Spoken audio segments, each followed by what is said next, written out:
Horror games are dead and FNAF killed them. I love genuinely FNAF, believe FNAF and Puppy Playtime. What the fuck? Puppy Playtime is what we security breach and Puppy Playtime have gotta stop this trend of like Puppy Playtime that teen plays. I'd say it would never recover Puppy genre. I'd say it's the achieving us as a same genre. How Puppy Playtime is popular example of how here's some more to make that $5 demo maybe get a $5 demo. I think what's really game when the horror is not a YouTube Puppy Playtime is within FNAF. That was big news. Oh wow! FNAF said that it's just bad. A soul is born. The genre of children is scary.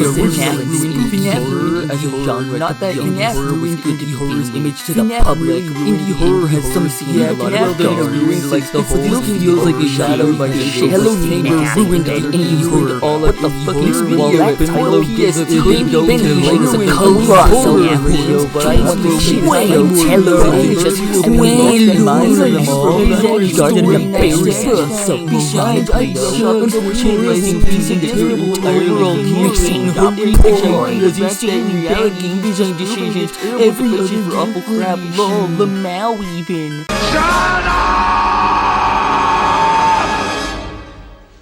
Shut up! Shut up! Shut up!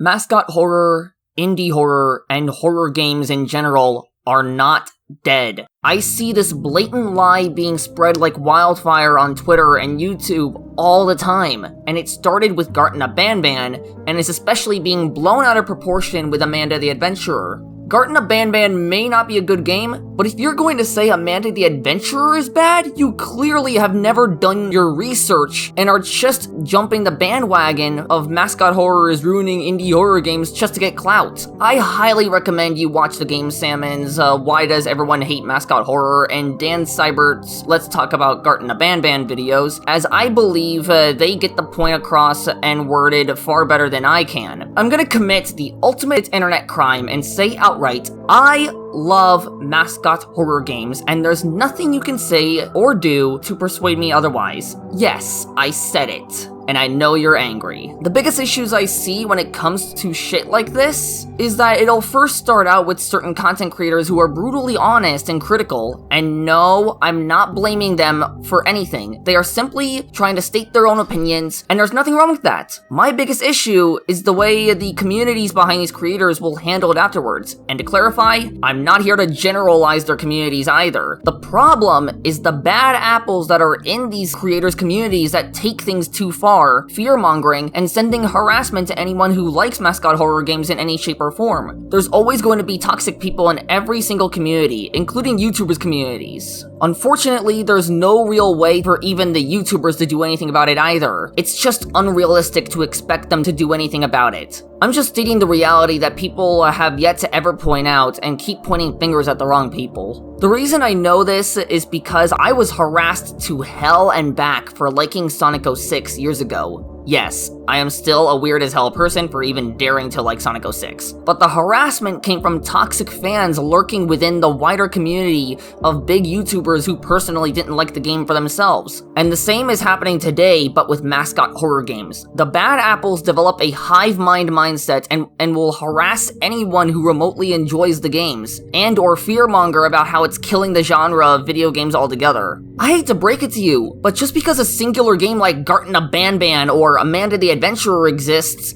it's not killing indie horror. There's far too many good horror games that outweigh the bad. While Amanda the Adventurer, I'd argue, isn't bad at all, I'd like to bring up Garten Banban real quick, as I think people missed out on a very important lesson. Something called the Streisand effect. The Streisand effect is the way in which attempts to hide, remove, or censor information can lead to the unintended consequence of increasing awareness of that information. When it comes to how popular Garten Banban ended up, if I'm honest here, the indie community brought this one upon themselves. Heck, myself included. I'm to blame too. We made 10 trillion vids/posts about how Garten Banban is killing indie horror, but instead we inadvertently gave the game more popularity as a result, aka the Streisand effect. This should 100% be seen as a lesson for all of us. If we don't like a game, especially if it's extremely low quality or controversial, just don't give it any attention at all! And don't warn people about it, just let it die out, or it will inadvertently become the next big game. It's honestly why I've grown to just accept that we now have Garten the Banban as newest game in the indie lineup at this point. It'll pass like any other episodic game, and I might as well make the best of it while it's here. Maybe even throw in some hashtag bird up memes as well.